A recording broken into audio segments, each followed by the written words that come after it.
Hello there, I'm Tracy. Hello, I'm Karen and we're from the Eve Appeal. Karen and I run a service at the Eve Appeal called Ask Eve. The idea of the service is that women and the men that worry about them can call in if they're worried about signs or symptoms of gynaecological cancer. I run a gynae cancer service at a hospital in the West Country, so I'm well placed to answer up-to-date clinical queries and questions, worries and symptoms about gynae cancer. And I actually had cervical cancer when I was 24, so I'm the important one.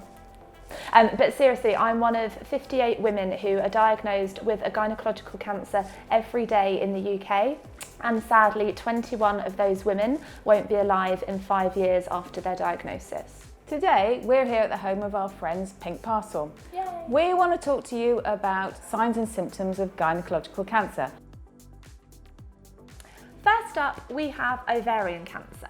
Let's remind ourselves where the ovaries sit in our gorgeous bodies.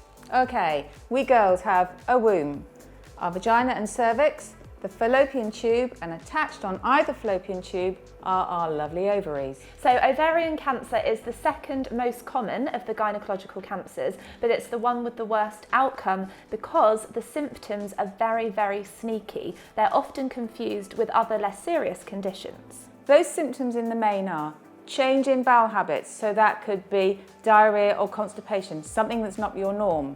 Feeling full after eating, not wanting big meals. Feeling bloated in your tummy area. An increase in your waistline or your girth, having to go up a couple of notches on your belt. And the key thing to remember is, it's not that one-off occurrence after the curry that you had last night, it's if it's persistent for 3 weeks or more.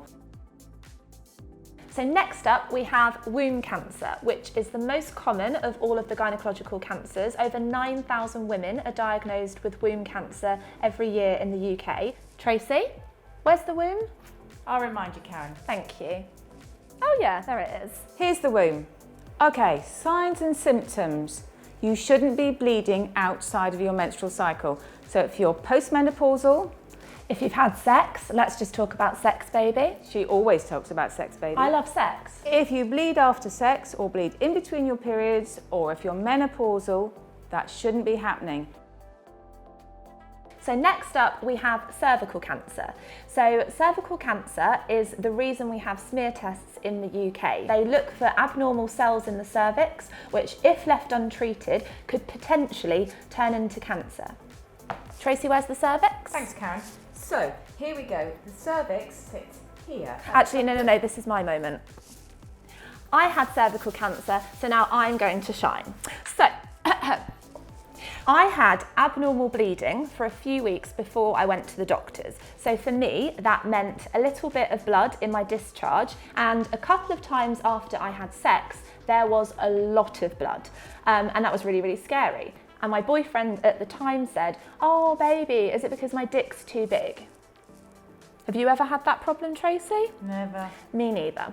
So obviously I was really scared and I went to the doctors, and because I'd gotten after only a few weeks of bleeding, I was really, really lucky and my cancer was caught at a stage 1B.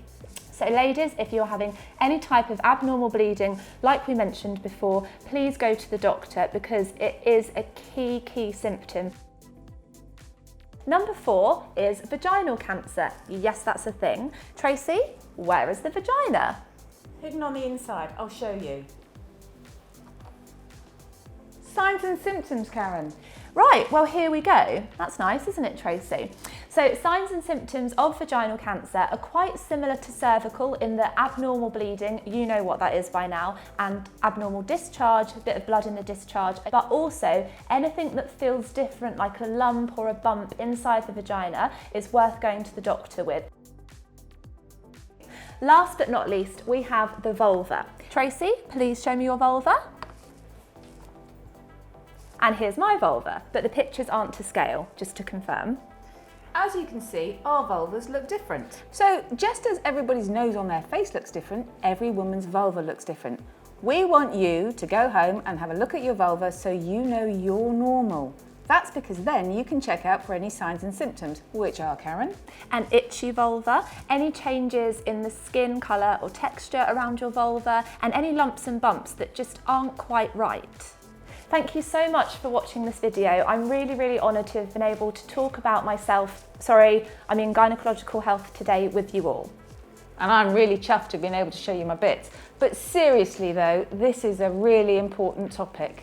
Yep, just fly that fanny flag, like get some pussy power, learn a few signs and symptoms, go to the doctor if something isn't normal. It's probably nothing serious, but it really is better to be on the safe side, isn't it, Tracy? It certainly is. And you know, if you're not confident or you're a bit worried or embarrassed even about going to your GP, ask Eve.